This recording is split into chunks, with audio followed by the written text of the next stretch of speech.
গত বছর ২০২৪ সালের জুলাই আগস্টে বাংলাদেশে হওয়া শেখ হাসিনা বিরোধী গণবিক্ষোভে পতন হয় আওয়ামী লীগ সরকারের। ক্ষমতায় আসে ডক্টর ইউনূসের অন্তর্বর্তী সরকার। এই গণবিক্ষোভের কথা আগেই জানত ভারত, তবে সে সময় পরামর্শ দেওয়া ছাড়া ভারতের কিছুই করার ছিল না।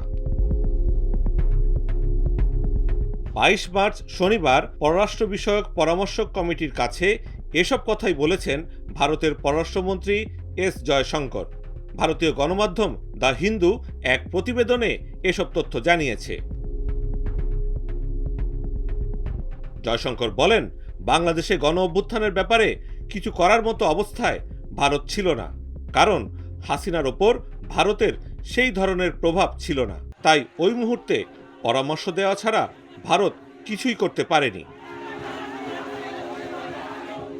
জয়শঙ্কর আরও ইঙ্গিত দেন, অন্য বড় আন্তর্জাতিক শক্তিগুলোর মতো ভারতও বাংলাদেশের ভেতরের অস্থির পরিস্থিতি সম্পর্কে অবগত ছিল।